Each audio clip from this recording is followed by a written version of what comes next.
కృతజ్ఞతలు తెలియజేస్తున్న మిత్రులారా ఉస్మానియా యూనివర్సిటీకి రావాలి, ఆర్ట్స్ కళాశాల ముందు నిలబడి ఇక్కడ చదువుకుంటున్న విద్యార్థుల యొక్క ఆకాంక్షల్ని అడిగి తెలుసుకోవాలి. ఒకనాడు తెలంగాణ ఉద్యమ సందర్భంగా ఈ వేదిక మీద నుంచే స్వరాష్ట్ర ఆకాంక్షను బలంగా వినిపించి 4 కోట్ల తెలంగాణ ప్రజల యొక్క ఆకాంక్షను ఈనాడు సాధించిన తెలంగాణ రాష్ట్రంలో సమస్యలు పరిష్కారమైనవా లేదా,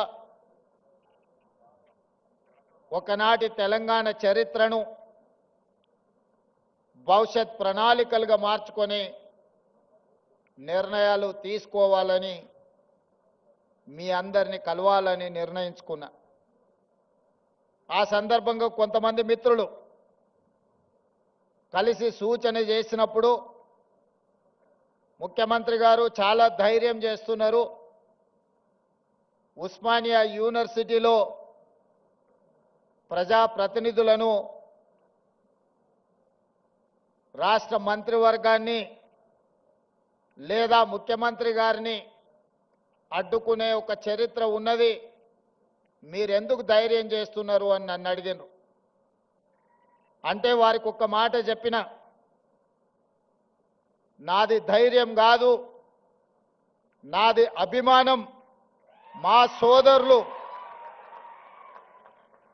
మా తమ్ముళ్ళు, మా చెల్లెండ్లు తెలంగాణ భవిష్యత్తుకు పునాదులు వేసే మా యువమిత్రులు ఉన్న ఉస్మానియా యూనివర్సిటీ ఆర్ట్స్ కళాశాల దగ్గరికి వెళ్ళడానికి ధైర్యం కాదు కావాల్సింది, అభిమానం కావాలి. గుండెల నిండా అభిమానాన్ని నింపుకొని ఈనాడు ఈ ఆర్ట్స్ కళాశాల ముందు నిలబడి మన భవిష్యత్ ప్రణాళికలను రచించుకోవడానికి నేను ఇక్కడికి రావడం జరిగింది. అదేవిధంగా ముఖ్యమంత్రిగా మీరందరూ అందించిన అధికారంతో నాకు చాలా సిబ్బంది అందుబాటులో ఉంటారు. ఎక్కడికి వెళ్తున్నా అక్కడ ఏం మాట్లాడాలో పేజీలకు పేజీలు, పుస్తకాలకు పుస్తకాలు రాసిచ్చి ఐఏఎస్ పరీక్షకు ప్రిపేర్ అయినట్టుగా ఉపన్యాసాలకు మమ్మల్ని ప్రిపేర్ చేస్తుంటారు. వాళ్ళు ఇంత కట్ట కాగితాలు నాకు తెచ్చిండ్రు. ఉస్మానియా యూనివర్సిటీకి వెళ్తున్నారు కదా, ఇవన్నీ మీరు చదువుకోండి అని. నేను ఒక్క మాట చెప్పిన, చదువుకొని మాట్లాడితే ఉస్మానియా యూనివర్సిటీకి వెళ్ళడం శుద్ధ దండగా. నా మనసులో ఏముందో,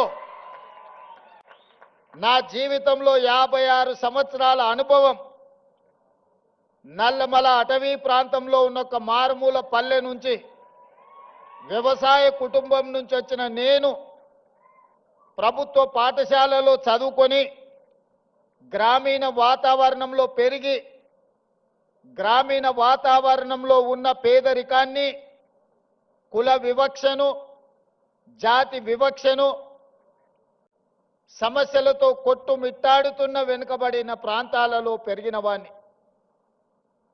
నాకు కొత్తగా మీరు రాసిచ్చి, నాకు చదువుపిచ్చి, చదువు నేర్పించి మా తమ్ముళ్ళ మా చెల్లెళ్ళ ముందల మాట్లాడించడానికి ప్రయత్నం చెయ్యకండి. నాకు ఏమనిపించిందో, నా కళ్ళతో ఏమి చూశానో, నాకు ఈనాడు అవకాశం వస్తే ఏమి పరిష్కరించాలనుకుంటున్నానో వాటినే నేను మాట్లాడతాను. వాటి నుంచి విద్యార్థుల సూచనలు తీసుకొని తెలంగాణ మేధావుల యొక్క అనుభవాలను రంగరించి ఈ విశ్వవిద్యాలయాన్ని అంతర్జాతీయ ప్రమాణాలతో తీర్చిదిద్దాలని ఈనాడు ఒక మంచి సంకల్పంతోని, ఆలోచనతోని నేను ఇక్కడికి రావడం జరిగింది. మిత్రులారా, ఈ ప్రాంతానికి నేను నిన్న చెప్పిన, ఇవాళ కూడా నేను చెప్పదలుచుకున్నా, గ్లోబల్ సమ్మిట్ వేదిక మీద ప్రపంచ స్థాయి ప్రముఖులు అందరూ హాజరైన వేదిక మీద నుంచి నేను ఒక అంశాన్ని ప్రస్తావించిన. ఈ దేశంలో తెలంగాణ ప్రాంతానికి, ఈ భూమికి, ఈ గాలికి, నీరుకి ఒక చైతన్యం, ఒక పౌరుషం ఉన్నది. ఈ చైతన్యం, ఈ పౌరుషానికి చదువుతో సంబంధం లేదు. ఎవడైతే మన మీద ఆధిపత్యం చెలాయించాలనుకుంటాడో, మనల్ని అదిమిపెట్టి మన మీద తన ఆధిపత్యాన్ని నిరూపించాలని అనుకుంటాడో, అప్పుడు పోరాటం పుట్టుకొస్తుంది తెలంగాణ గడ్డ మీద నుంచి అని నేను చెప్పా. ఆనాడు దండకారణ్యంలో పుట్టిన కొమరం భీముడు పీజీలు, పిహెచ్డీలు చదవలేదు. సామాన్యుల గుండె చప్పుడుని అర్థం చేసుకున్నాడు. కొమరం భీముడు ఆనాడు జల్ జమీన్ జంగల్ అనే ఒక నినాదాన్ని ఆనాటి పాలకుల మీద, ఆధిపత్యం చెలాయించిన వాళ్ళ మీద ఉద్యమాన్ని ఊపిరిగా తీసుకొని, పోరాటాన్ని పునాదిగా వేసుకొని మర పిరంగులై పేలితే ఆనాటి పాలకులకు గజగజలాడినారు. అటవీ ప్రాంతంలో పుట్టిన అడవి బిడ్డ, ఆదివాసి బిడ్డ ఆధిపత్యాన్ని సహించలేదు అంటే ఈ నేలకున్న చరిత్ర ఎలాంటిదో నేను అంతర్జాతీయ ప్రముఖులకు చెప్పదలుచుకున్నా. ఆ తర్వాత నిజాములు, రజాకర్లు ఈ ప్రాంతం మీద ఆధిపత్యం చెలాయించడమే కాకుండా వారి రాచరికాన్ని నిలుపుకోవడానికి రాక్షస కృత్యాలకు పాల్పడుతూ ఈ తెలంగాణ ప్రజల మీద దాష్టికాన్ని ప్రదర్శించారు. ఆనాడు చదువుతో సంబంధం లేని దొరల గడీలలో వాళ్ళ పాదాల కిందతో నలిగిపోతున్న సందర్భంగా రైతులంతా ఏకమై సాయుధ రైతాంగ పోరాటాన్ని నిర్మించి భూమి కోసం, భుక్తి కోసం, విముక్తి కోసం ఆకాశమంత ఎత్తున ఉద్యమాన్ని చేపట్టిన చాకలి ఐలమ్మ, దొడ్డి కొమరయ్య ఇలాంటి పోరాట యోధులు మనుల కోసమో, మాణిక్యాల కోసమో, మక్తాల కోసమో, జమీన్ల కోసమో, జాగీర్దార్ భూముల కోసమో కొట్లాడాలి. వాళ్ళ మీద ఆధిపత్యం చెలాయిస్తున్న దొరల గడీల మీద పిరంగులై పేలి గడీలను నేలమట్టం చేసి మనకు ఒక స్వతంత్రాన్ని సిద్ధింపజేసిండ్రు. సాయుధ రైతాంగ పోరాటం అది. ఆ తర్వాత ఉమ్మడి రాష్ట్రంలో మంచి జరుగుతుందని, సామాజిక సమస్యలు పరిష్కారం అవుతాయని, తద్వారా మన జీవన ప్రమాణాలు పెరుగుతాయని 6 దశాబ్దాలు ఎదురు చూసినాం. ఆశించిన ఆకాంక్షలు, మన ఆలోచనలు నీరు గారిపోవడంతో ఇక పోరాటమే ఊపిరిగా, ఈ పోరాటం ద్వారా అయినా మన సమస్యలు శాశ్వతంగా పరిష్కారం కావాలి, ఇక దానికోసం నడుము బిగించాలని ఉస్మానియా కాకతీయ యూనివర్సిటీల విద్యార్థులు నడుము బిగించారు. మొదటి దశ తెలంగాణ ఉద్యమం కావచ్చు, మలి దశ తెలంగాణ ఉద్యమం కావచ్చు. మొట్టమొదట దండకారణ్యంలో ఒక విప్లవం పుట్టే రెండవసారి నల్గొండ లాంటి జిల్లాలలో, గ్రామాలలో భూమి కోసం, భుక్తి కోసం, విముక్తి కోసం పోరాటాలు పుట్టినాయి. మూడవసారి ఈ ప్రజల గుండె చప్పుడు తెలంగాణకు గుండెకాయ లాంటి ఉస్మానియా యూనివర్సిటీ వేదిక మీద నుంచి ఇక్కడి విద్యార్థులే పోరాటానికి నడుము బిగించి మొదటి దశ తెలంగాణ ఉద్యమాన్ని ముందుకు నడిపించారు. ఆనాడు తెలంగాణ ఉద్యమ సమస్య శాశ్వత పరిష్కారం జరగకపోవడం వల్ల వందలాది మంది ఈ యూనివర్సిటీలో చదువుకున్న విద్యార్థులు అడవి బాట పట్టిర్రు, నక్సల్ బరి ఉద్యమాలను నడిపించారు. అందులో నుంచి పుట్టుకొచ్చిన వాళ్ళే గద్దరన్న లాంటి వాళ్ళు ఎంతో మంది ఈ సమాజానికి దిక్సూచులైన వాళ్ళే కాదు. ఈ ఉస్మానియా యూనివర్సిటీ గొప్ప ఆర్థిక మేధావి పివి నరసింహారావు గారిని ఉత్తమ పార్లమెంటేరియన్ జైపాల్ రెడ్డి గారిని, పోరాటాలకు స్ఫూర్తినిచ్చిన జార్జి రెడ్డిని, ప్రజా యుద్ధ నౌక గద్దర్ అన్నను ఈ యూనివర్సిటీ మనకు ఒక గొప్ప వరంగా ఇచ్చింది. చాలా మంది మేధావులు, ప్రపంచంలోనే గుర్తింపు పొందిన జ్ఞానులను ఈ యూనివర్సిటీ మనకు అందించింది. ఈ యూనివర్సిటీ మలిదశ తెలంగాణ ఉద్యమంలో మనల్ని అందరినీ ముందుకు నడిపింది. ఆనాడు ఈ ఉస్మానియా యూనివర్సిటీ గడ్డ మీద నుంచే కాదు, గల్లీలలో, తండాలలో, గూడాలలో, మారుమూల పల్లెల్లో ఎక్కడ ధూమ్ధామ్ జరిగినా ఆ ధూమ్ధామ్ వేదికల మీద నుంచి జయ జయ హే తెలంగాణ నాదాన్ని, నినాదాన్ని అందశ్రీ గారు మనకు అందించారు. బడికే ఎల్లని ఒక పేదవాడి బిడ్డ గొప్ప ఆసు కవిగా తెలంగాణ ఉద్యమ స్ఫూర్తిని నింపి ప్రతి గూడెంలో, ప్రతి గుండెల్లో జయ జయ హే తెలంగాణ నినాదాన్ని నింపి తెలంగాణ రాష్ట్రాన్ని సాధించడంలో బడికెళ్ళని అందశ్రీ ప్రతి బడిలో ఈ తెలంగాణ నినాదాన్ని ఈరోజు వినిపించే పరిస్థితి ఈ ఉస్మానియా యూనివర్సిటీ కల్పించింది.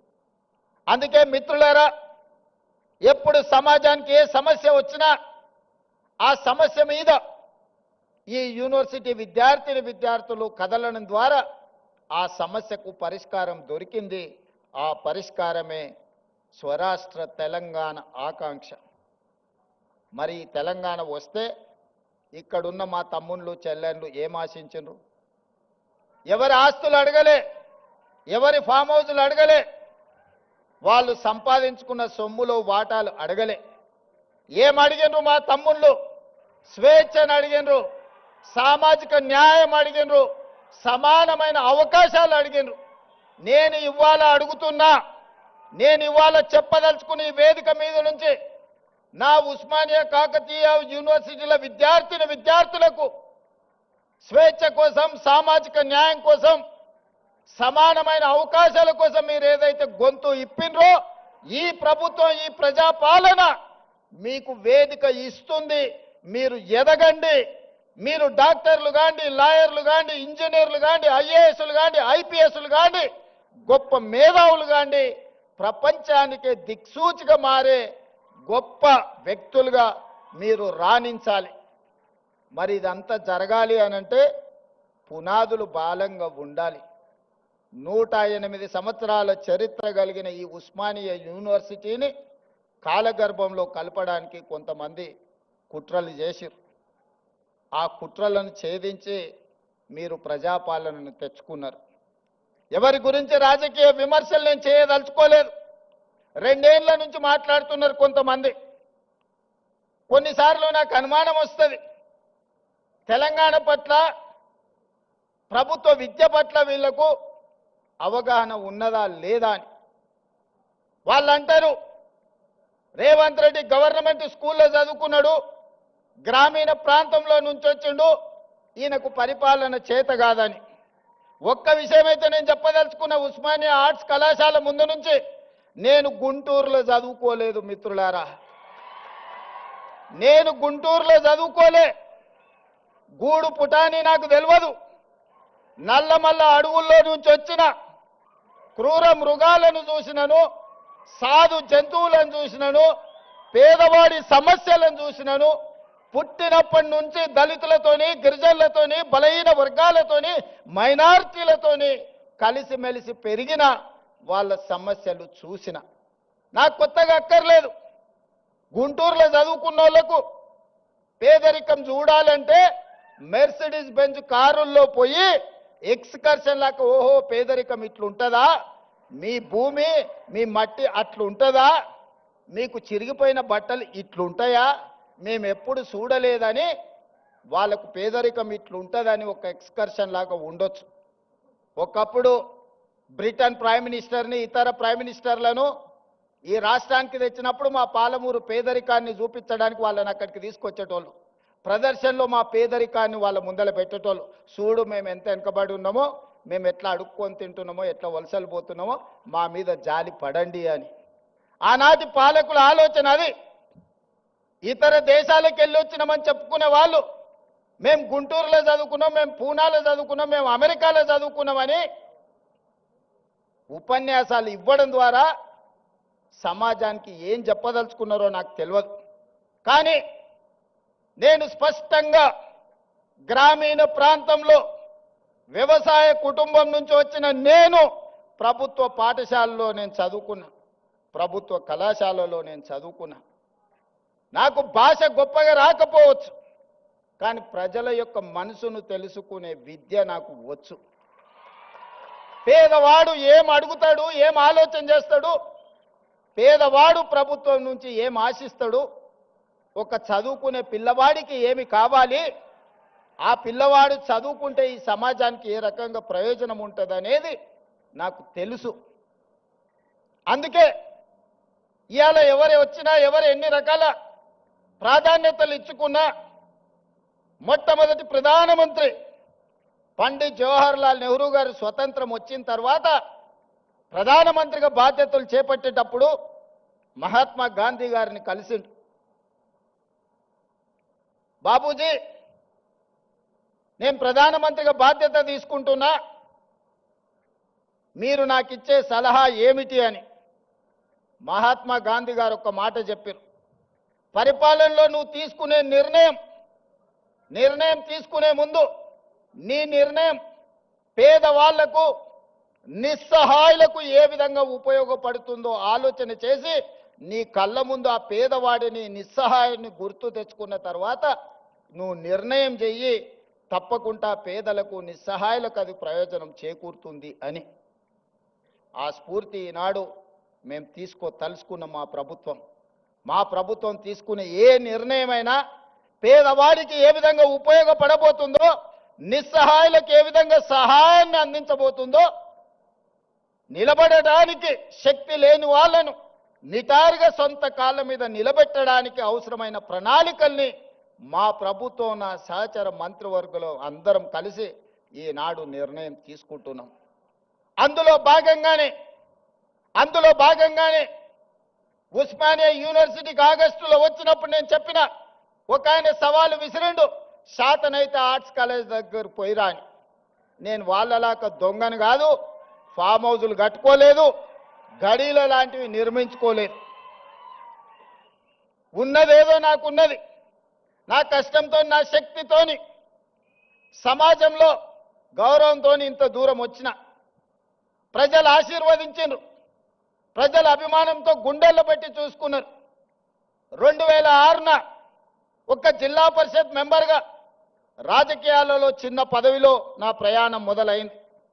నేను జిల్లా పరిషత్ మెంబర్ అయినప్పుడు పెద్దగా ఏం ఆలోచన చేయలే, కానీ ఏదైనా చెయ్యాలని ఒక సంకల్పం పెట్టుకున్నా. ప్రజలు ఆశీర్వదించారు. జడ్పీటీసీ అయినా, ఎమ్మెల్సీ అయినా, ఎమ్మెల్యే అయినా, ఎంపీ అయినా ఈనాడు ఈ దళితులు, ఆదివాసీలు, గిరిజనులు, బలహీన వర్గాలు, మైనారిటీ సోదరులు, రైతులు, మహిళలు, యువకులు నిండు మనసుతో ఆశీర్వదిస్తే ఈ రాష్ట్రానికి ముఖ్యమంత్రి అయి మీ సోదరుడిగా ఆర్ట్స్ కళాశాల ముందు నిలబడ్డా. ఇంతకంటే గొప్ప అవకాశం జీవితంలో ఎవరికైనా వస్తుందా? లక్షలాది మంది, కోట్లాది మంది కోరుకుంటారు ఈ పదవి, కానీ అవకాశం ఏ ఒక్కరికో వస్తుంది. మీరందరూ కలిసి ఈ అవకాశం నాకు ఇచ్చారు. అందుకే చరిత్రలో శాశ్వతంగా నిలబడే కొన్ని మంచి పనులు నేను చేయదలుచుకున్నా. చరిత్ర సజీవ సాక్షిగా నిలబడాలి. చాలా మంది 2 ఏళ్లలో నువ్వేం చేసినవయ్యా, మేం చూడు 10 ఎకరాలలో ముఖ్యమంత్రి బంగళా కట్టుకున్నాం, 25 ఎకరాలలో పాలించనికే సచివాలయం కట్టుకున్నాం. తెలంగాణ ప్రజలే కాదు, ఆలు మొగళ్ళ మధ్యలో కూడా నిఘా పెట్టడానికి కమాండ్ కంట్రోల్ రూమ్ కట్టుకున్నాం. 1,00,000 కోట్లు పెట్టి కాళేశ్వరం కట్టుకున్నాం. మేము చూడు ఎన్ని కట్టినామని ఒక 4 చెప్పిరాలు. వాళ్ళు చేసిన శాన్నే కానీ ఓ 4 ఎప్పుడు చర్చిస్తారు. నేనేం చెప్పినాయా అంటే నేను కూడా 4 చేసిన. తెలంగాణ రాష్ట్రం వచ్చిన తర్వాత ప్రతి బడిలో, గుడిలో వినిపించవలసిన జయ జయ హే తెలంగాణని మీరు తొక్కి పెడితే రాష్ట్ర గీతంగా మార్చిన నేను.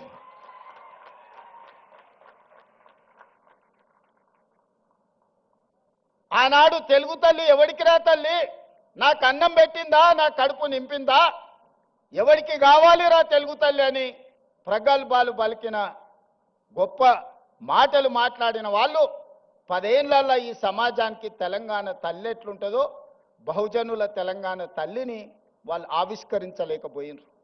అందుకే దొరల గడీలలో పెరిగిన తెలంగాణ తల్లి కాదు, బహుజనులలో బస్తీలలో నుంచి వచ్చిన తెలంగాణ తల్లి నిండు మనసుతో దర్పం ఉట్టిపడేలా ఈ జాతికి తెలంగాణ తల్లిని అంకితం చేసి ప్రతి సంవత్సరం డిసెంబర్ 9 నాడు తెలంగాణ తల్లి అవతరణ ఉత్సవాలను జరుపుకునే సమస్యని మనం పరిష్కరించుకున్నాం. ఈనాడు మన కళ్ళ ముందు నిలువెత్తు తెలంగాణ తల్లి, బహుజనుల తెలంగాణ తల్లి ఈనాడు తెలంగాణ రాష్ట్రంలో మనం ఆవిష్కరించుకున్నాం.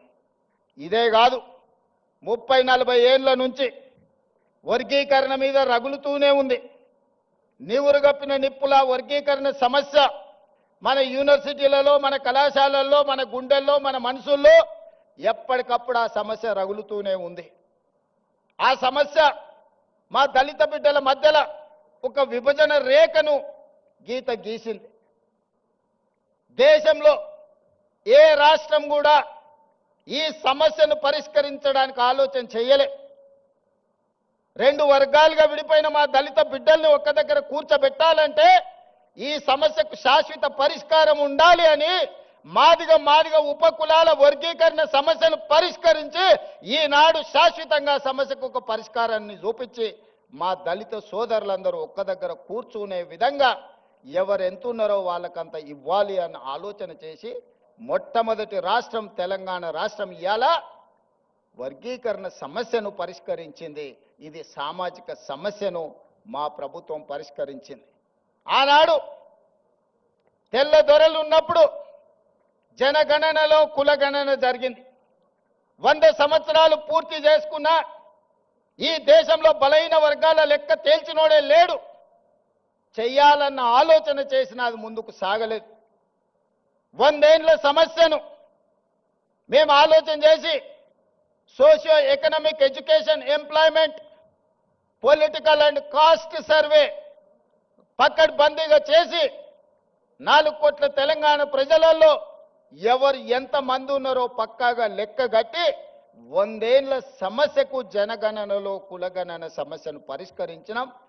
మనం చేయడం వల్ల కేంద్ర ప్రభుత్వం మీద ఇవాళ ఒత్తిడి వచ్చి 2026 సంవత్సరంలో జనగణనలో కులగణనను చేర్చాల్సిన పరిస్థితి ఈ దేశ ప్రధానమంత్రికి కల్పించి ఒక సామాజిక సమస్యకు శాశ్వత పరిష్కారాన్ని చూపించినాం. అంబేద్కర్ గారు చెప్పిండ్రు, రంగుల మేడలు, అద్దాల మేడలు, రంగుల గోడలంటే అభివృద్ధి కాదు, నిజమైన సంక్షేమం చివరి పేదవాడికి చేరినప్పుడే అభివృద్ధి జరిగినట్టని ఆ స్ఫూర్తిని తీసుకునే ఈనాడు మా పరిపాలన కొనసాగిస్తున్నాం. సమాజంలో ఉన్న రుగ్మతలను, సామాజిక సమస్యల్ని శాశ్వత పరిష్కారం దిశగా ఈరోజు మేము ముందుకు వెళ్తున్నాం. దాంట్లో భాగంగానే విద్య ఒక్కటే. ఒకనాడు జామీందారుల దగ్గర, జాగీర్దారుల దగ్గర వేలాది ఎకరాల భూములను, దాదాపుగా 25 లక్షల ఎకరాల భూములను సేకరించి కాంగ్రెస్ పార్టీ అసైన్మెంట్ పట్టాల రూపంలో భూమి లేని నిరుపేదలైన దళితులకు, గిరిజనులకు, బలైన వర్గాలకు అసైన్మెంట్ భూములను ఇచ్చింది. ఇల్లు లేని వాళ్ళకి ఇళ్ళ పట్టాలు ఇచ్చింది. ఇల్లు కట్టుకునేటోళ్లకు ఇందిరమ్మ ఇళ్ళని ఇచ్చింది. చదువుకునేటోళ్లకు ప్రభుత్వ పాఠశాలలు ఏర్పాటు చేసింది. ఇవాళ ప్రభుత్వాల దగ్గర భూములు లేవు పంచడానికి. ఉన్నది ఉన్నట్టు కుండ బద్దలు కొట్టి నేను చెప్తున్నా. ఇవాళ వాళ్ళ పేపర్లో రాస్తున్నారు, రేవంత్ రెడ్డి పంచడానికి భూములు లేవన్నాడు, చూసినావా ఆయన ఆలోచన ఎట్లుందో. నేను వాళ్ళని అడగదలుచుకున్నా, ప్రతి దళితునికి 3 ఎకరాలు ఇస్తాన్నారు, 10 ఏళ్ళు ఉన్నారు, ఎవరికన్నా ఇచ్చిర్రా? మీరు 3000 ఎకరాల ఫామ్ హౌజులు కట్టుకున్నారు, కానీ ఏ దళిత బిడ్డ కన్నా 3 ఎకరాల భూమి ఇచ్చిర్రా? ఇది ఒకటే ప్రశ్న అడగదలుచుకున్నా. ఒక ఆయనకు ఎర్రవల్లిలు ఉంటుంది, ఇంకొక ఆయనకు జన్వాడలు ఉంటుంది, ఇంకొక ఆయనకు మోయినాబాద్ దగ్గర ఉంటుంది, వాళ్ళ ఆడబిడ్డకు శంకర్పల్లి దగ్గర ఉంటుంది. 100 ఎకరాల ఫామ్ హౌజులు అయితే మీకు వచ్చినాయి, కానీ మా దళితులకు 3 ఎకరాల భూమి వచ్చిందా? సూటి ప్రశ్న, ఇంతకంటే ఎక్కువ నేను విమర్శించదలుచుకోలే. అందుకే నేను ఒకటే చెప్పిన, మనం మేము చేసిన సిపెక్ సర్వేలో ఒక కొత్త అంశం బయటపడ్డది. వెనుకబాటుతనం గురించి ఒక ప్రశ్న ఉన్నది. వెనుకబాటుతనంలో మాకు వచ్చిన ఫీడ్బ్యాక్ ఏంటంటే, భూములు ఉన్న వాళ్ళు కూడా వెనుకబాటుతనంతో ఉన్నారు. 20 ఎకరాలు 30 ఎకరాల భూమి ఉన్న ఆసామి కూడా వెనుకబాటుతనంతో బాధపడుతున్నాడు. నేను అడిగిన, అరే 20 ఎకరాలు 30 ఎకరాలు తెలంగాణలో అంటే ఏ మూలకు పోయినా 30-40 లక్షలకి ఎకరం భూమి కదా, 10-20 కోట్ల ఆస్తుంటే వీళ్ళని ఎట్లా వెనుకబాటుతనం అంటావు అని అంటే, మా సర్వే రిపోర్ట్ ఏం చెప్పిందంటే, చదువు లేకపోవడం వల్ల వాళ్ళు వెనుకబాటుతనాన్ని అనుభవిస్తున్నారు. భూమి కాదు సమస్య, ఆ కుటుంబంలో చదువుకోకపోవడం వల్ల, ఆ కుటుంబంలో ఎవరికి చదువు లేకపోవడం వల్ల వాళ్ళు వెనుకబాటుతనంతో ఉన్నారు. వాళ్ళు పేదరికంలో లేరు కానీ వెనుకబాటుతనంలో ఉన్నారు. పేదరికం వేరు, వెనుకబాటుతనం వేరు. భూమి లేకపోవడం పేదరికం కావచ్చు, ఇల్లు లేకపోవడం పేదరికం కావచ్చు, చదువు లేకపోవడం వెనుకబాటుతనము. చదువు ఉంటే ముందడిగేస్తారు. ఇవాళ మీ బిడ్డలే, మా కాసిం భూమి ఎంతుందో నాకు తెలియదు, ప్రొఫెసర్ కాసిం అయి ఆర్ట్స్ కాలేజ్కి ప్రిన్సిపాల్ అయ్యింది. ఇక్కడ ఉన్న కుమార్ ఉండొచ్చు, ఆ వెనకాల ఉన్న గంట చక్రపాణి గారు ఉండొచ్చు.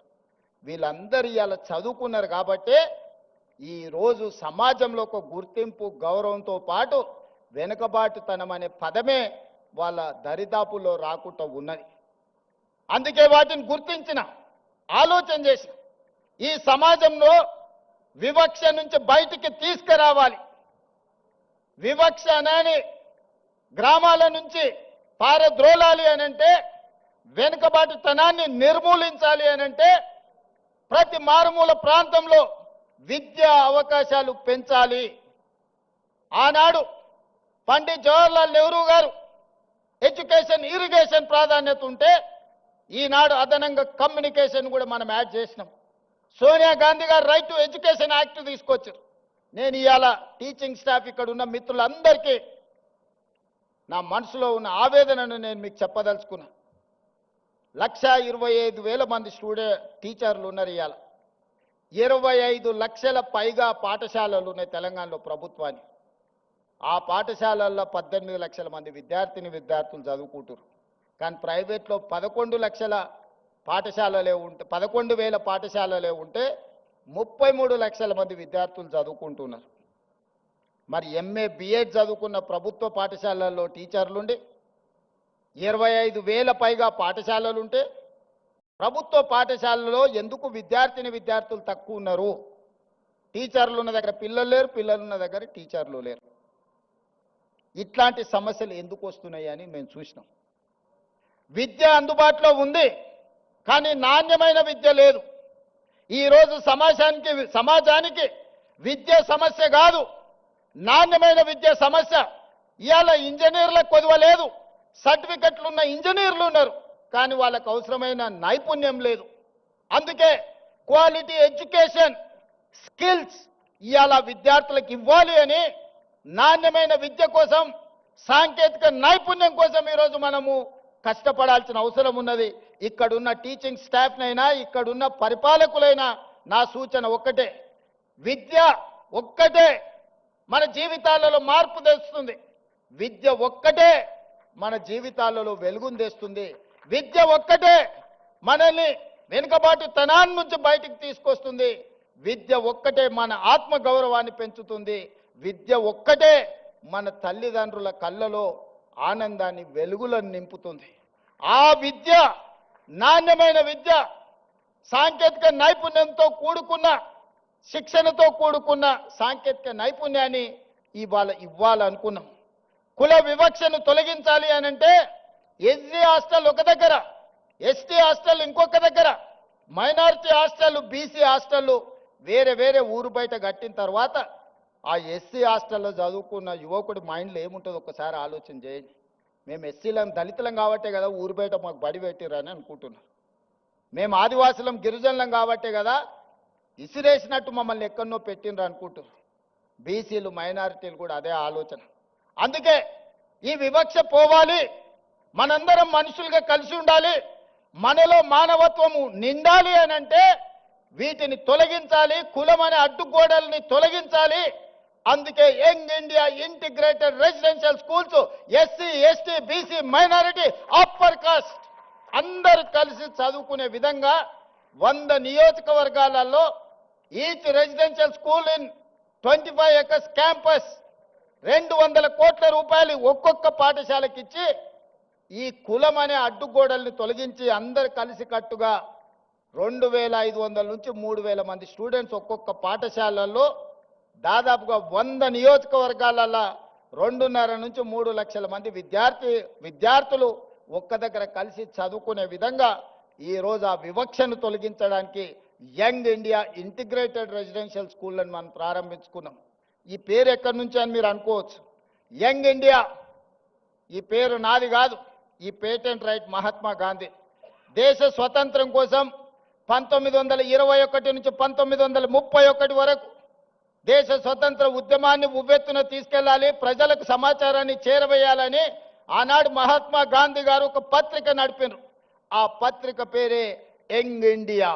ఆ యంగ్ ఇండియా స్ఫూర్తితోనే మహాత్మా గాంధీ గారు ఇచ్చిన సందేశంతో ఈరోజు యంగ్ ఇండియా ఇంటిగ్రేటెడ్ రెసిడెన్షియల్ స్కూల్స్ని మనం స్టార్ట్ చేసుకున్నాం. ఇదే కాదు, స్కిల్స్. అందుకే యంగ్ ఇండియా ఇంటిగ్రేటెడ్ స్కిల్ యూనివర్సిటీని మనం మొదలు పెట్టుకున్నాం. మీకు ఉస్మానియా ఉంది, కాకతీయ ఉంది, పాలమూరు ఉంది, మహాత్మా గాంధీ ఉంది, ఇట్లా చెప్పుకుంటూ పోతే సెంట్రల్ చాలా యూనివర్సిటీలు ఉన్నాయి. ఈ యూనివర్సిటీలలో విద్య బోధిస్తున్నాం.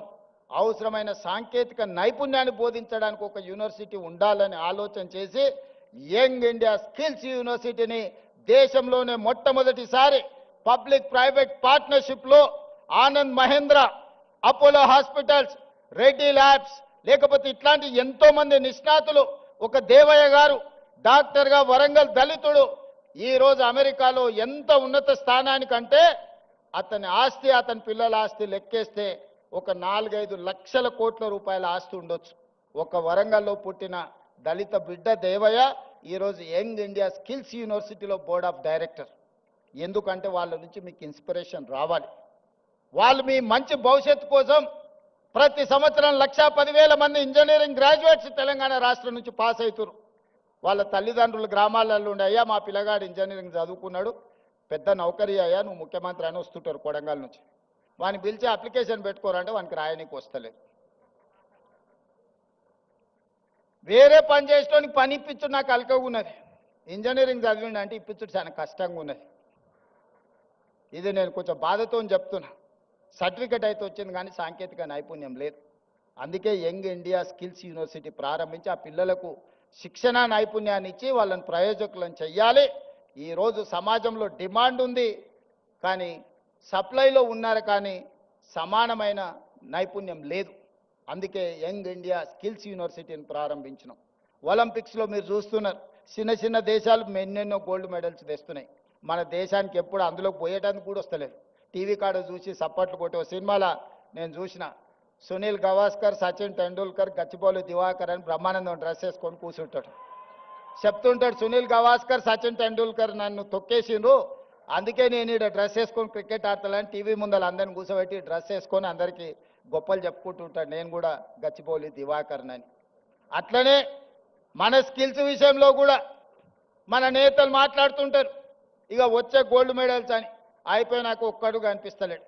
అందుకే 2036లో ఒలింపిక్స్లో గోల్డ్ మెడల్స్ సాధించాలి అంటే మన నైపుణ్యంతో కూడుకునే చిన్న పిల్లల్ని 10 ఏళ్ళు 11 ఏళ్ళు ఉన్నప్పుడే వాళ్ళ యొక్క నైపుణ్యాన్ని గుర్తించి మట్టిలో మాణిక్యాలను వెలికి తీయాలి. 10-12 ఏళ్ళు శిక్షణ ఇస్తే కానీ ఒలింపిక్స్లో ఒక గోల్డ్ మెడల్ సాధించలేడు. అందుకే వాటి కోసం ఈనాడు యంగ్ ఇండియా స్పోర్ట్స్ యూనివర్సిటీని మనం ప్రారంభించుకున్నాం. దీంట్లో గొప్ప గొప్ప క్రీడాకారులను తీసుకున్నాం. ఈరోజు అభినవ్ బింద్రా, అదేవిధంగా Kapil Dev football all India captain, ఇట్లాంటి వాళ్ళందరూ ఆ స్పోర్ట్స్ బోర్డులో ఉన్నారు. Ravikanth Reddy India volleyball captain, Arjun award మన తెలంగాణ బిడ్డ కూడా అందులో ఉన్నారు. మరి వాళ్ళకు అవసరమైన పెట్టుబడులు పెట్టడానికి కావ్య మారన్, అపోలో బోర్డు సంబంధించిన వాళ్ళు, వీళ్ళందరినీ కూడా వాళ్ళకు అవసరమైన ఆర్థికంగా ఆదుకోవడానికి పెద్ద పెద్ద వాళ్ళని ఈరోజు ఒక స్పోర్ట్స్ యూనివర్సిటీని ఈరోజు ప్రారంభించుకున్నాం. తొందరలోనే 10-12 ఏళ్ళు ఎస్సీ ఎస్టీ బీసీ రెసిడెన్షియల్ స్కూళ్ళలో చదువుకునే పిల్లల్లో ఉండే క్రీడా నైపుణ్యాన్ని గుర్తించి వాళ్ళని తీసుకొచ్చి యూనివర్సిటీలో శిక్షణ ఇచ్చి 2036లో తెలంగాణ నుంచి ఒలింపిక్స్లో గోల్డ్ మెడల్ సాధించడానికి ఈరోజు ప్రణాళికలు సిద్ధం చేస్తున్నాం. ఇవన్నీ తెలంగాణలో ఉన్న వెనుకబడిన వర్గాల కోసం, పేదరికంలో మగ్గిపోతున్న మా మిత్రుల కోసం ఆలోచన చేస్తున్నాం. డబ్బులు ఉన్న వాళ్ళు ఎక్కడికైనా పోయి చదువుకుంటారు. వాళ్ళు స్టాన్ఫర్డ్, ఆక్స్ఫర్డ్, లండన్ ఎకనామిక్స్ ఎక్కడికైనా స్కూల్ ఆఫ్ ఎకనామిక్స్లో ఎక్కడో పోయి చదువుకుంటారు. వాళ్ళ గురించి నేను ఆలోచన చేయాల్సిన పని లేదు. అక్కడికి పోలేని వాళ్ళను, అక్కడికి ఎదగాలనుకుంటున్న వాళ్ళకు కూడా మరి ఏమైనా చెయ్యాలి కదా. అందులో భాగంగానే మిత్రులారా ఈ ఉస్మానియా యూనివర్సిటీని వేదిక చేసుకోదలుచుకున్నా. 1000 కోట్లు అనేది పెద్ద విషయం కాదు. నేను డబ్బుల రూపంలో చూడట్లేదు, ఖర్చు రూపంలో చూడడం లేదు. ఇది నా భవిష్యత్ తరాల కోసం పెట్టుబడిగా చూస్తున్నా. ఈ పెట్టుబడి ఈరోజు రాష్ట్ర ప్రభుత్వం ఈరోజు ఇంతకుముందే గచ్చిబౌలిలో టీ హబ్లో ఈరోజు మనం గూగుల్తో ఒక జాయింట్ వెంచర్ స్టార్టప్స్ కోసం ప్రారంభించుకున్నాం. కొత్తగా పరిశోధనలు చేసే వాళ్లకు ఆర్థిక సహాయాన్ని అందించాలి. వాళ్ళకి తెలివి ఉంది, సాంకేతిక నైపుణ్యం ఉంది, వాళ్లకు చెయ్యాలనే ఆతృత ఉన్నది. కానీ ఆర్థికంగా ప్రయోగాలు చేయడానికి ఒక్క రూపాయి లేదు. తల్లిదండ్రులు కూలీ నాలి పనులు చేసుకునే పేదవాళ్ళు ఉన్నారు. వాళ్ళ పిల్లల కోసం ఇవాళ స్టార్టప్ ఫండ్ ఇప్పుడు అక్కడి నుంచో ఇక్కడికి వచ్చిన 1000 కోట్లు ఈరోజు పరిశోధన చేసే తెలంగాణ యువతకు అందించాలని అక్కడ ఒక గొప్ప ఆఫీస్ పెట్టి ఆ పిల్లలకు అక్కడ ప్లేస్ ఇవ్వండి, వాళ్ళ పరిశోధనలకు డబ్బులు ఇవ్వండి. ఒకప్పుడు గూగుల్ కూడా 2 విద్యార్థులు ఒక కార్ షెడ్లో మొదలు పెడితే ఇవాళ గూగుల్ అయింది. టెస్లా ఇలాన్ మస్క్ ఒక చిన్న పరిశోధన చేస్తే ఇలాన్ మస్క్ అయింది. ఇట్లా చాలా కంపెనీలు ప్రపంచంలో స్టార్టప్స్గా మారి మొదట్లో చదువుకున్న విద్యార్థులు చిన్న ప్రయోగం చేస్తే ఆ ప్రయోగంలో వాళ్ళు విజయం సాధిస్తే ఈరోజు ప్రపంచంలోనే ఆగర్భ శ్రీమంతులైనరు. అందుకే ఇవాళ తెలంగాణ ప్రాంతంలో ఉన్న నైపుణ్యాన్ని వెలికి తీయాలని 1000 కోట్ల కార్పస్ ఫండ్ ఈరోజు ప్రభుత్వ పరంగా నేను కేటాయించి మా తెలంగాణ పిల్లలు పరిశోధన చేస్తే ఒక్క రూపాయి కూడా పరిశోధనలో ఇబ్బంది పడొద్దు, వాళ్ళు రాణించాలి, వాళ్ళు బిలియనీర్స్ కావాలి, గ్రామీణ ప్రాంతంలో నుంచి ప్రపంచంతో పోటీ పడాలని 1000 కోట్లు అక్కడ కూడా పరిశోధనల కోసం కేటాయించి ఇంకొక 1000 కోట్లు జీవో తీసుకొని ఈరోజు ఉస్మానియా యూనివర్సిటీకి వచ్చిన. ఉత్త చేతులతో రానని ఆనాడే చెప్పిన. ఉత్తుత్తు మాటలు చెప్పే అలవాటు నాకు లేదు. ఎందుకంటే వ్యవసాయం తెలిసినోని, గ్రామీణ ప్రాంతం నుంచి వచ్చినోని. మన చేనుకు ఏ పురుగు వాడితే ఏ మందు కొట్టాలో ఏం ఎరువేయాలో తెలిసినోని. తెలంగాణకు పట్టిన చీడను పీడను ఎట్లా వదిలించాలో నాకు బాగా తెలుసు. వాళ్ళు అనుకుంటుండొచ్చు ఎంగిల్ పీస్ రాదని. జర్మన్కు, జపాన్కు, చైనాకి ఎంగిల్ పీస్ ఏం రాదు నాయన. ప్రపంచాన్ని ఏలుతున్నది చైనా, జపాన్, జర్మనీ. అక్కడ ఇంగ్లీషు రానే రాదు, కనీసం మనం ఏబిసిడీలన్నా రాయగలుగుతున్నాం. మరి ఇవాళ ప్రపంచాన్ని శాసిస్తారు ఇంగ్లీష్ మాట్లాడే అమెరికా.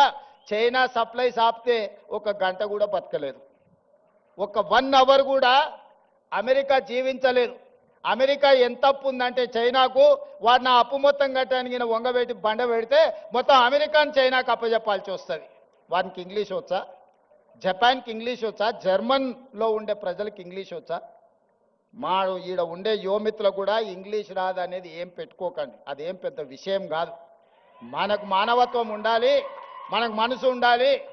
ఇవాళ రాష్ట్రాన్ని నేను పరిపాలిస్తలేను అనే మంచిగా 2 ఏళ్ళ నుంచి మీరే చూసారు కదా. కావాలంటే 10 మంది ఇంగ్లీష్ వచ్చిన వాళ్ళని ఉద్యోగస్తులను పెట్టుకుంటే మాట్లాడవా అని చెప్పవచ్చు ఒకరి తర్వాత ఒకరిని. మా తమ్ముళ్ళకు, మా చెల్లెళ్ళకి నేను అదే చెప్పదలుచుకున్నా. మీరు ఆత్మస్థైర్యాన్ని కోల్పోకండి. భాష అనేది ఒక కమ్యూనికేషన్ మాత్రమే, అది నాలెడ్జ్ కాదు. నాలెడ్జ్ వేరు, కమ్యూనికేషన్ వేరు. కాదు నాలెడ్జ్ వేరు, కమ్యూనికేషన్ వేరు.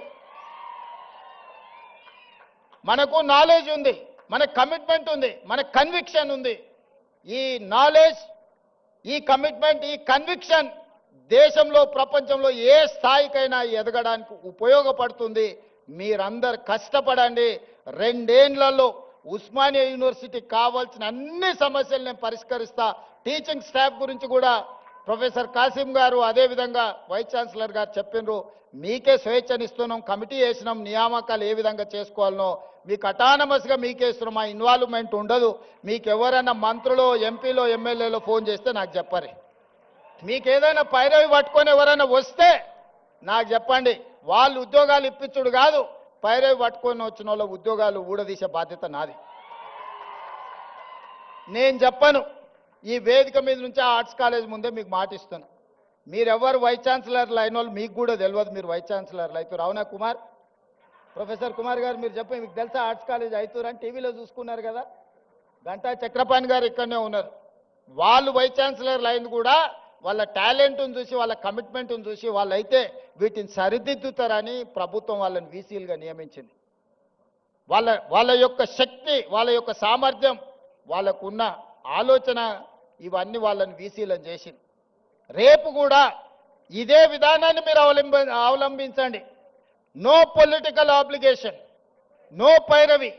ఎవరిని కూడా ఎంత వారున్నా కూర్చోబెట్టి కాఫీ ఇప్పించండి. మా ఎంపీలో, ఎమ్మెల్యేలో, మంత్రులు వస్తే మర్యాద ఇవ్వండి, మర్యాదలో లోపం చేయకండి. ఛాయ్ తాగిపించండి, మధ్యాహ్నం వస్తే ఇంత భోజనం పెట్టండి, కానీ ఓ టీచర్ ఉద్యోగం మాత్రం ఇవ్వకండి. ఒక టీచర్ ఉద్యోగం పైరవికారుడికి ఇస్తే రాబోయే 35 ఏళ్ళు 8,000 మంది పిల్లల భవిష్యత్తు వాళ్ళు జడగొడతారా? ఆ అధికారం మీకు లేదు, నాకు లేదు. పిల్లల జీవితాలతో చెలగాటమాడే అధికారం మీకు లేదు, నాకు లేదు. చదువు చెప్పి పిల్లల సమస్యల్ని పరిష్కరించి వాళ్ళని తెలంగాణ సమాజంలో ప్రయోజకులను చేసే వాళ్ళను మీరు సిబ్బందిగా నియమించుకోండి. మీకు కావాల్సిన సహకారాన్ని అందించే బాధ్యత నాది. ఈ ఉస్మానియా యూనివర్సిటీ తెలంగాణకు గుండెకాయ. గుండెకు జబ్బొస్తే మనిషి పోతాడు. తెలంగాణలో కూడా ఉస్మానియా యూనివర్సిటీకి సమస్య వస్తే ఆ తెలంగాణ సమాజానికే తీరని నష్టం తీసుకొస్తుంది. తప్పకుండా ఈ ఉస్మానియా యూనివర్సిటీ వేదికగా మా ప్రభుత్వం వైపు నుంచి మీకు చెప్పదలుచుకున్న, మీకు స్వేచ్ఛ ఉంది, సామాజిక న్యాయం జరుగుతుంది, సమానమైన అవకాశాలు ఇస్తాం. రాజకీయ పార్టీల ఉచ్చులో పడకండి, చదువుకోండి, భవిష్యత్తును నిర్మించుకోండి. సమస్య వచ్చినప్పుడు నిటారుగా నిలబడి కొట్లాడండి. సమస్యల మీద కొట్లాడుతా అంటే నేను వద్దనను. ఇక్కడ కొట్లాడబట్టే తెలంగాణ రాష్ట్ర కళ సాకారమైంది. తెలంగాణ సమాజానికి ఏది ప్రయోజనమో దానికోసం కొట్లాడండి. ఏ రాజకీయ పార్టీ జెండాలు ఎత్తాలనో వాళ్ళ మోచేతి నీళ్లు తాగాలనో ప్రయత్నం చేయకండి. సర్వ స్వతంత్రతను మీరు నిరూపించుకోండి. ఉస్మానియా యూనివర్సిటీ అంటే ఒక క్వాలిటీతో కూడుకున్న విద్య అందిస్తారు. ఇక్కడ విద్యార్థులు ప్రపంచాన్ని నడిపించగలుగుతారని నిరూపించాల్సిందిగా మీ అందరికీ సూచన చేస్తూ అన్ని రకాలుగా ప్రభుత్వం అండగా నిలబడుతుంది. అభివృద్ధి చేసుకుందాం, ఒక స్ఫూర్తిని నింపుకుందాం. మన పూర్వ తరాల నుంచి వచ్చిన ఒక స్ఫూర్తిని భవిష్యత్తుకు పునాదులుగా మార్చుకొని అభివృద్ధి పదం వైపు నడిపిద్దామని మీ అందరికీ తెలియజేస్తూ, మీలోనే ఎవరు ఊహించగలరు ఒకరోజు ఇక్కడ నిలబడి మాట్లాడే అవకాశం ఇక్కడ ఉన్నోళ్ళకే రావచ్చు. నేను జిల్లా పరిషత్ మెంబర్ అయినాడు కూడా ఎవరు ఊహించలే. నేను తెలంగాణ ఉద్యమం సందర్భంగా ఇక్కడికి వచ్చినప్పుడు కూడా ఎవరు అనుకోలే. కానీ ఇవాళ అవకాశం వచ్చింది. నిబద్ధతతో ఉండండి, నిరంతరం కష్టపడండి, ఖచ్చితంగా ఫలితాలు వస్తాయి. ప్రభుత్వం గుర్తిస్తుంది, ప్రజలు గుర్తిస్తారు. తెలంగాణ సమాజం కష్టపడ్డ వాడిని కష్టాన్ని వృధా పోనివ్వరు. తెలంగాణ సమాజం మిమ్మల్ని గుండెల్లో పెట్టి చూసుకుంటుంది. మీ తల్లిదండ్రుల కళ్ళల్లో ఆనందం చూడడానికి కష్టపడి డాక్టర్లు, లాయర్లు, ఇంజనీర్లు, ఐఏఎస్లు, ఐపీఎస్లు కావాలి. అదే నా కోరిక. మీలో కొంతమంది నాయకులై రాష్ట్రాన్ని పరిపాలించాలని ఆశిస్తూ మీ అందరి దగ్గర సెలవు తీసుకుంటున్న ధన్యవాదాలు మిత్రులారా. ఎక్కడైనా ఒక ముఖ్యమంత్రి గారు ఈరోజు ఉస్మానియా యూనివర్సిటీని ఏ విధంగా నిర్మించుకోవాలనో 3 అంతర్జాతీయ స్థాయి ఆర్కిటెక్ట్స్తోని ఈరోజు డిజైన్స్ చేసి మీ ముందల్నే పెట్టినాం. మీరు చూడండి, దాన్ని ఏ విధంగా అభివృద్ధి చేసుకోవాలనో, ఇంకా ఏమైనా అందులో పొందుపరచాలన్నా మీ ఆలోచనలను తీసుకొని నిర్మాణం పనులు నెలాఖరికి నిర్ణయం తీసుకుంటాం. దయచేసి ఇక్కడికి వచ్చిన మేధావులు కానీ విద్యార్థులు కానీ ఒక్కసారి ఆ 3 కన్సల్టెంట్స్ ఏదైతే ఇచ్చిండ్రో ప్రణాళికల్ని మీరు పరిశీలించి ఖచ్చితమైన నిర్ణయం తీసుకొని ఇవ్వండి. మంచిగా ఉస్మానియా యూనివర్సిటీని అభివృద్ధి చేసుకుందామని తెలియజేస్తూ మీ అందరి దగ్గర సెలవు తీసుకుంటున్నా. గౌరవనీయులైన ముఖ్యమంత్రి కూడా వాళ్ళకు అవసరమైన ఆర్థికంగా ఆదుకోవడానికి పెద్ద పెద్ద వాళ్ళని ఈరోజు ఒక స్పోర్ట్స్ యూనివర్సిటీని ఈరోజు ప్రారంభించుకున్నాం.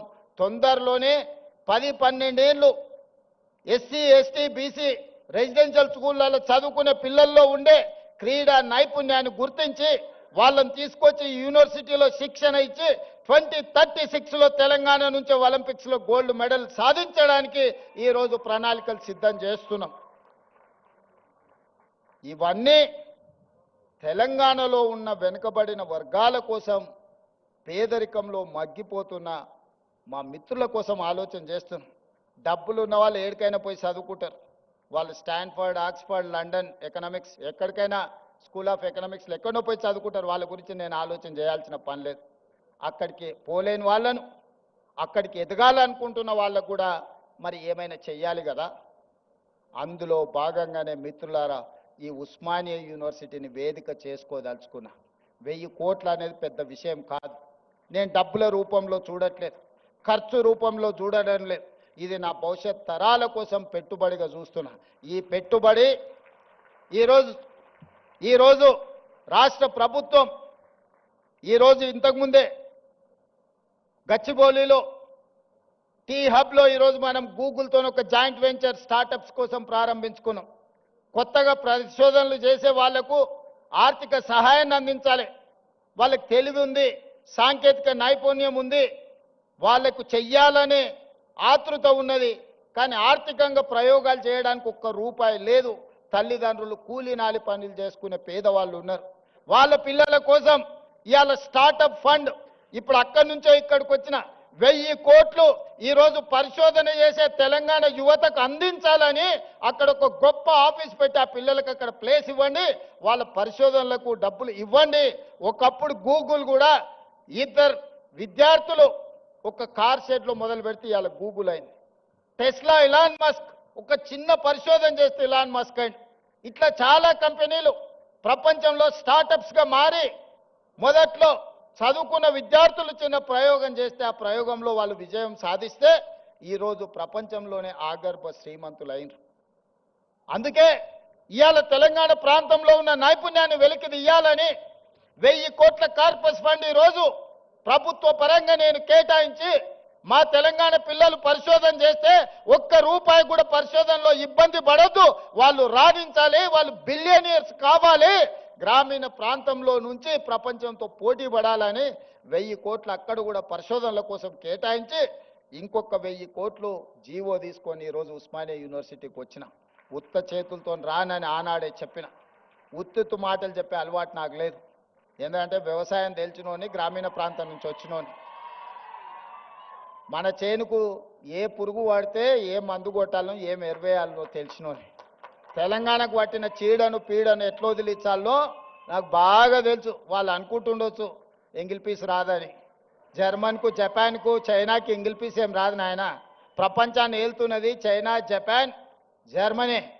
అక్కడ ఇంగ్లీషు రానే రాదు, కనీసం మనం ఏబిసిడీలన్నా రాయగలుగుతున్నాం. మరి ఇవాళ ప్రపంచాన్ని శాసిస్తున్నారు. ఇంగ్లీష్ మాట్లాడే అమెరికా చైనా సప్లైస్ ఆపితే 1 గంట కూడా బతకలేదు. ఒక 1 అవర్ కూడా అమెరికా జీవించలేదు. అమెరికా ఎంత అప్పు ఉందంటే చైనాకు, వాడిని ఆ అప్పు మొత్తం కట్టడానికి వంగబెట్టి బండ పెడితే మొత్తం అమెరికాని చైనాకు అప్పచెప్పాల్సి వస్తుంది. వానికి ఇంగ్లీష్ వచ్చా? జపాన్కి ఇంగ్లీష్ వచ్చా? జర్మన్లో ఉండే ప్రజలకు ఇంగ్లీష్ వచ్చా? మా ఈడ ఉండే యువమిత్రులకు కూడా ఇంగ్లీష్ రాదు అనేది ఏం పెట్టుకోకండి. అదేం పెద్ద విషయం కాదు. మనకు మానవత్వం ఉండాలి, మనకు మనసు ఉండాలి. ఇవాళ రాష్ట్రాన్ని నేను పరిపాలిస్తలేను అనే మంచిగా 2 ఏళ్ళ నుంచి మీరే చూసారు కదా. కావాలంటే 10 మంది ఇంగ్లీష్ వచ్చిన వాళ్ళని ఉద్యోగస్తులను పెట్టుకుంటే మాట్లాడవా అని చెప్పొచ్చు ఒకరి తర్వాత ఒకరిని. మా తమ్ముళ్ళకు, మా చెల్లెళ్ళకి నేను అదే చెప్పదలుచుకున్నా. మీరు ఆత్మస్థైర్యాన్ని కోల్పోకండి. భాష అనేది ఒక కమ్యూనికేషన్ మాత్రమే, అది నాలెడ్జ్ కాదు. నాలెడ్జ్ వేరు, కమ్యూనికేషన్ వేరు. మనకు నాలెడ్జ్ ఉంది, మనకు కమిట్మెంట్ ఉంది, మనకు కన్విక్షన్ ఉంది. ఈ నాలెడ్జ్, ఈ కమిట్మెంట్, ఈ కన్విక్షన్ దేశంలో, ప్రపంచంలో ఏ స్థాయికైనా ఎదగడానికి ఉపయోగపడుతుంది. మీరందరు కష్టపడండి. 2 ఏళ్లలో ఉస్మానియా యూనివర్సిటీకి కావాల్సిన అన్ని సమస్యలు నేను పరిష్కరిస్తా. టీచింగ్ స్టాఫ్ గురించి కూడా ప్రొఫెసర్ కాసిం గారు అదేవిధంగా వైస్ ఛాన్సలర్ గారు చెప్పినారు, మీకే స్వేచ్ఛనిస్తున్నాం, కమిటీ వేసినాం, నియామకాలు ఏ విధంగా చేసుకోవాలనో మీకు అటానమస్గా మీకే ఇస్తున్నాం, మా ఇన్వాల్వ్మెంట్ ఉండదు. మీకు ఎవరైనా మంత్రులు, ఎంపీలో, ఎమ్మెల్యేలో ఫోన్ చేస్తే నాకు చెప్పరు. మీకు ఏదైనా పైరవి పట్టుకొని ఎవరైనా వస్తే నాకు చెప్పండి. వాళ్ళు ఉద్యోగాలు ఇప్పించుడు కాదు, పైరవి పట్టుకొని వచ్చిన వాళ్ళ ఉద్యోగాలు ఊడదీసే బాధ్యత నాది. నేను చెప్పను, ఈ వేదిక మీద నుంచి ఆర్ట్స్ కాలేజ్ ముందే మీకు మాటిస్తాను.